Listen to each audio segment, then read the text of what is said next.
ఈ మూలపేట తెలుగు మాట్లాడుతున్నప్పుడు ఈ ప్రాంత అభివృద్ధి అన్నాడు. ఈ ప్రాంత అభివృద్ధే కాదు మూలపేట. ఆవాల మన పెద్దలు, మన పార్టీ అధ్యక్షులు, మాజీ ముఖ్యమంత్రి జగన్మోహన్ రెడ్డి గారు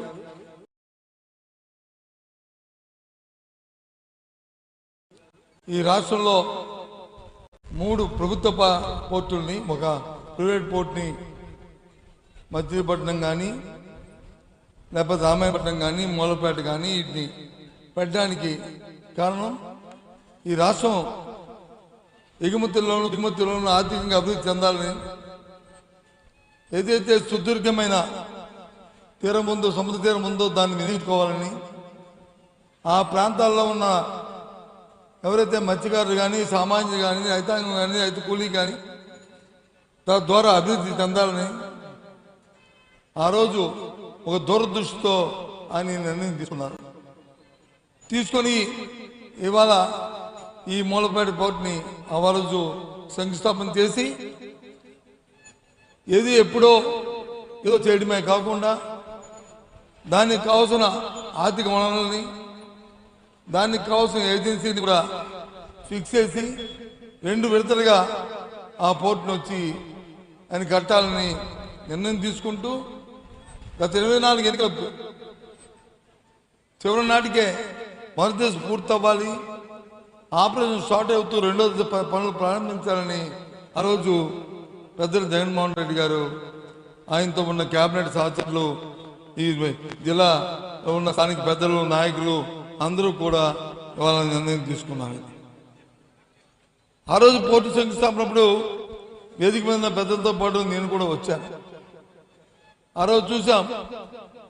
ఆ రోజు ఇది ఈ పోర్టు వస్తే ఈ ప్రాంతం ఎంతో అభివృద్ధి చెందుతుంది, ఈ రాష్ట్రం ఆర్థికంగా ఎంతో నిలదొక్కుంటుంది, మన అవసరమైన మరి వస్తువులు ఎగుమతులకి ఇది చాలా ఆవశ్యకత ఉంటుందని చెప్పి మేము తలచాం. కాబట్టి దురదృష్టం, రాజకీయాల్లో గెలుస్తాము, పోతాము, ఓటములు గెలుపు తీరం, కానీ కార్యక్రమాలు స్వాస్థ్యంగా ఉండాలి.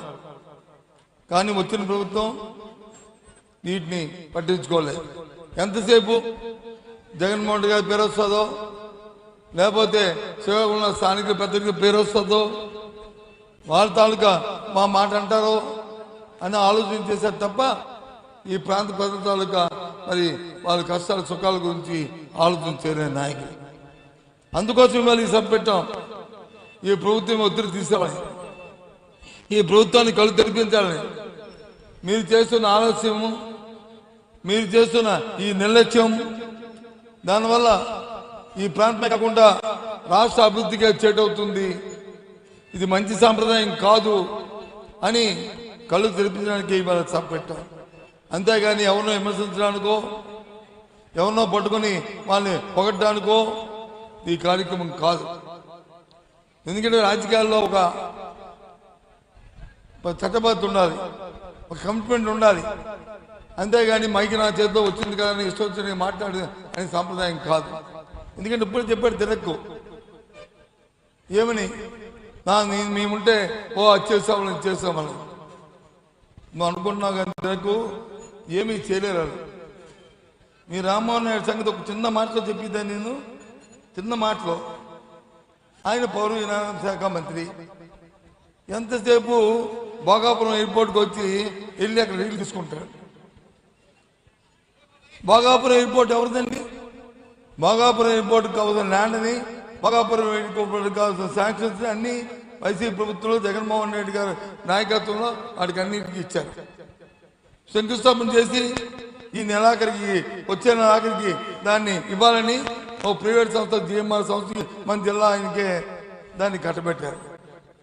దాన్ని వాళ్ళు వచ్చి వారి దగ్గర నుంచి ఫైనాన్స్ క్లోజర్ అయింది, ఆ పని నుంచి బ్యాంకుతో జరుగుతుంది. అది వచ్చి ఏదో గత చెప్పుకుంటున్నాం. కానీ అతనికి సంబంధించిన శాఖలో విజయవాడలో ఫ్లైట్ దిగుతావు, వైజాగ్ ఎక్కుతావు, విజయవాడ దిగుతావు, జగన్మోహన్ రెడ్డి కళకి వెళ్తావు. మరి ఆ ఎయిర్పోర్ట్ వచ్చి అది ఎయిర్పోర్ట్ అథారిటీ ఆఫ్ ఇండియా, అది మరి 2 సంవత్సరాలు అయింది. మరి ఎందుకు మరి అది పూర్తవలేదు? ఈ చిన్న పోర్టు అది చిన్న ఎయిర్పోర్ట్, దానికి ఎంత అక్కర్లేదు, ఎంత డబ్బులు అక్కర్లేదు, ఎంత శ్రమ అక్కర్లేదు, ఎంత అక్కర్లేదు. అంటే వాళ్ళ తాలూకు పటుత్వం, వాళ్ళ కమిట్మెంటు, వాళ్ళ వ్యవహారం నీకు చెప్పడానికి అని చెప్తున్నాను. ఊరికే పాపం గొంతుంపుకొని ఏదేదో సాధించారని చెప్పి పాపం చాలా కష్టపడి అంత చెప్తున్నాం.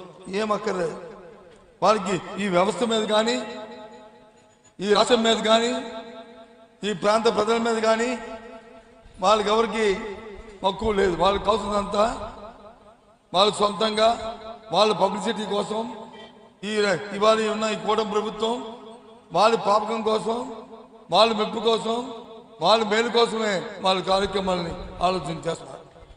చెప్పడానికి ఇది చిన్న ఉదాహరణ. నేను చూశాను, ఏదో అమరావతి గురించి ఏదో మాట్లాడి ఎవరు అచ్చెన్నాయుడు గారు ఏదో అమరావతికి వచ్చి మళ్ళీ చట్టబద్ధత గురించి నాకు తెలిసి ఆ తీర్మానం దేనికి పనికిరాదు. అయినా సరే రాష్ట్రాలు అనేవి, రాజధాని అనేది ఆ రాష్ట్రం తాలూకా ఇష్టం. నువ్వు గత ప్రభుత్వంలో దాన్ని రాజధానిగా గుర్తించి తీర్మానం చేసి పంపావు. ఎంత ఖర్చు పెట్టావు దానికి? 4,000 కోట్లు ఖర్చు పెట్టి 2,000 కోట్లు బిల్లు ఇచ్చి 1,000 కోట్లు వచ్చి కేంద్రం తెచ్చి దానికి 1,20,000 కోట్లు వచ్చి దాన్ని పెట్టి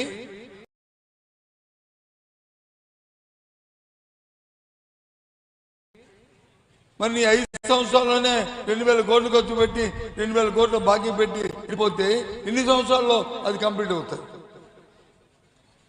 నిజంగా రైతుల పట్ల కానీ నీకు సొత్తుంటే, అలాగే ఈ రైతుల పట్ల కానీ నీకు సొత్తుంటే, నీ తాలూకా ఆలోచన కానీ ఆలోచన ఉంటే ఈ కార్యక్రమం జరుగుతుందా?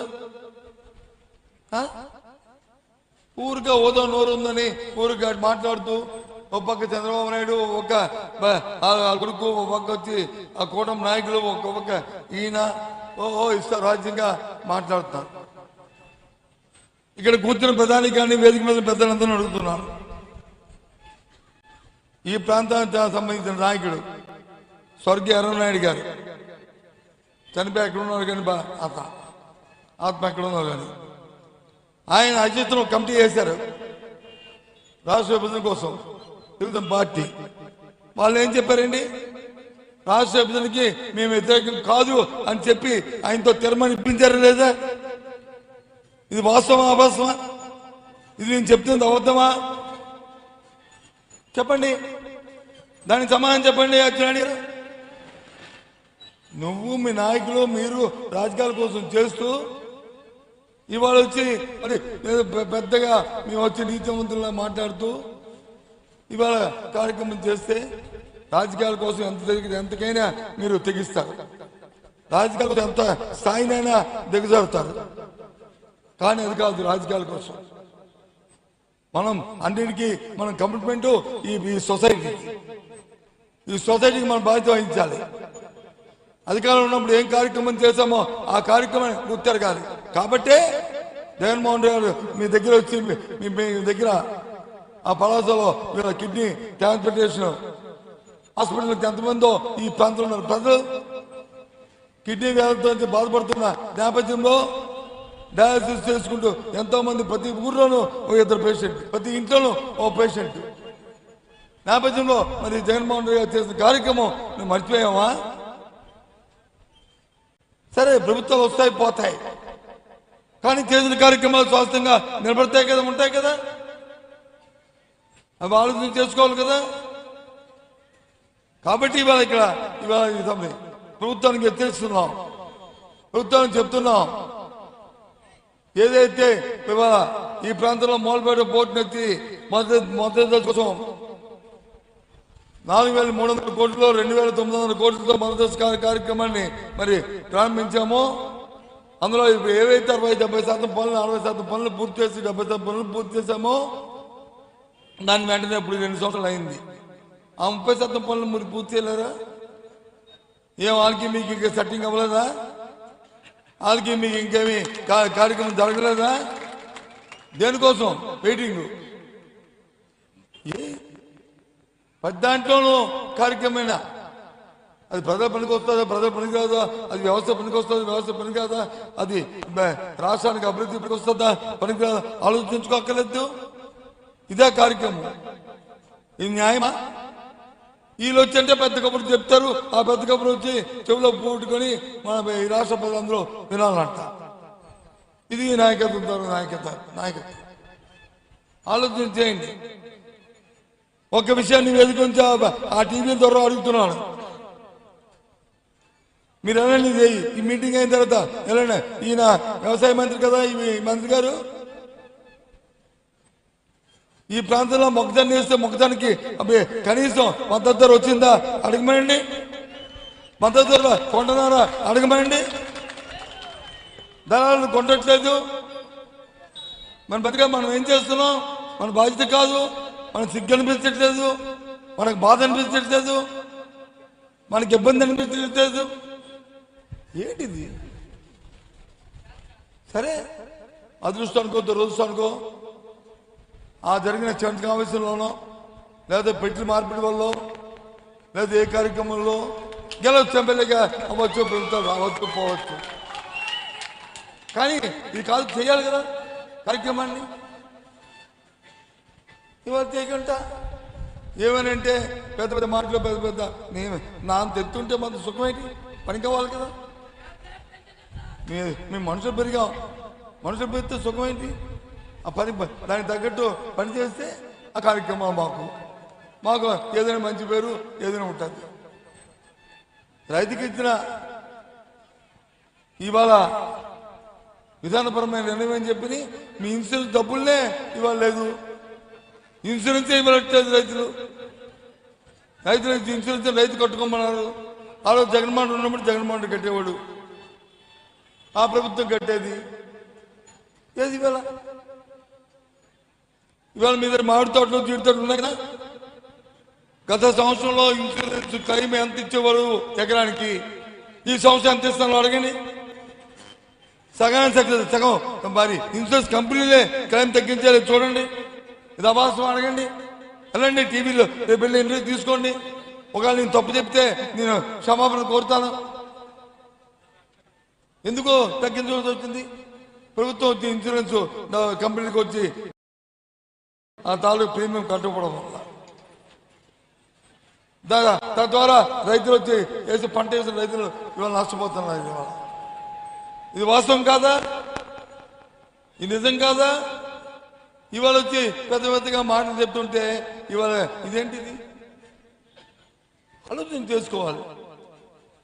కాబట్టి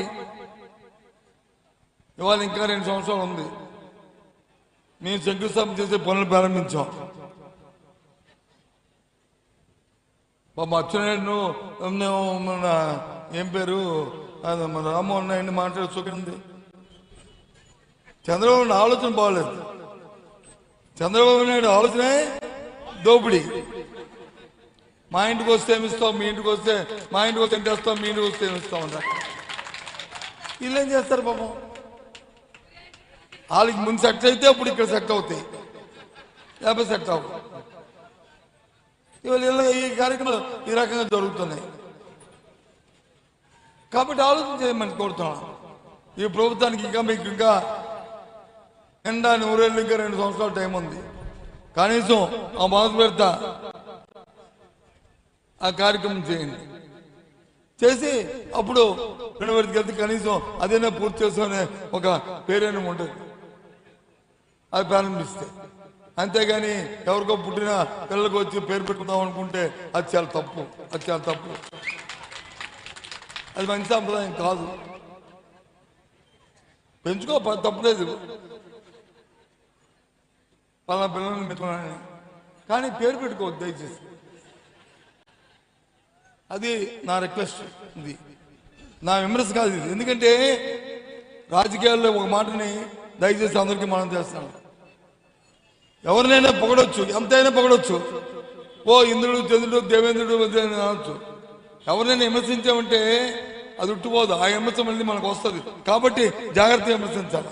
కాబట్టి నేను జాగ్రత్తగా ఆలోచించుకునే చెప్తున్నాను. ఆలోచించుకొని చెప్తున్నాను. కాబట్టి ఆ పేరు తెచ్చుకోవడానికి కనీసం ఈ వెంటనే పంచండి.